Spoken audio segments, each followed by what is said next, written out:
You're now taking a live look inside the Capitol Rotunda, where it's day 2 of visitation for the late President Jimmy Carter. Tomorrow, his state funeral will be held at the National Cathedral in Washington, D.C.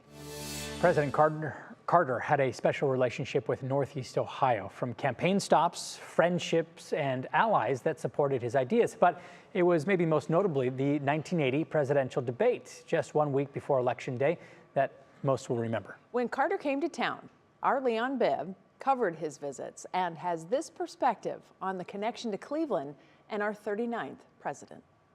Cleveland for a brief time basked in the national spotlight as a political center point.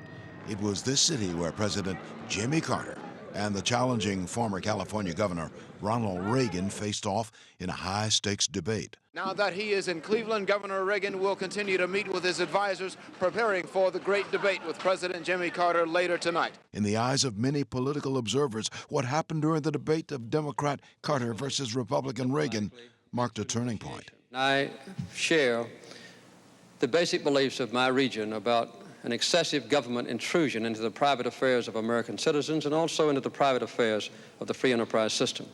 One of the commitments that I made was to deregulate the major industries of this country.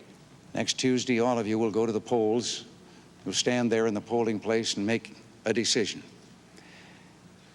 I think when you make that decision, it might be well if you would ask yourself, are you better off than you were 4 years ago? It was October 28th, 1980. All of this was less than a week before Election Day. Polls before had Carter trailing. After the debate, he was trailing even more. It was in Cleveland Public Hall that Reagan, in the estimation of many political observers, tossed a knockout punch which would propel him into the White House and send Carter home after serving one term. But for Carter, Cleveland was often a visiting point. Glory, glory, Carter sometimes visited Olivet Institutional Baptist Church, where former Georgian Reverend Dr. Otis Moss Jr. was pastor. To reach our goals is not going to be easy, it's not going to be simple, it never has. Sometimes it's required suffering, sometimes it's required patience. It's always required courage and determination and a sense of unity and a maintenance of our degree of faith. I often covered President Jimmy Carter during many visits in Ohio and in Cleveland.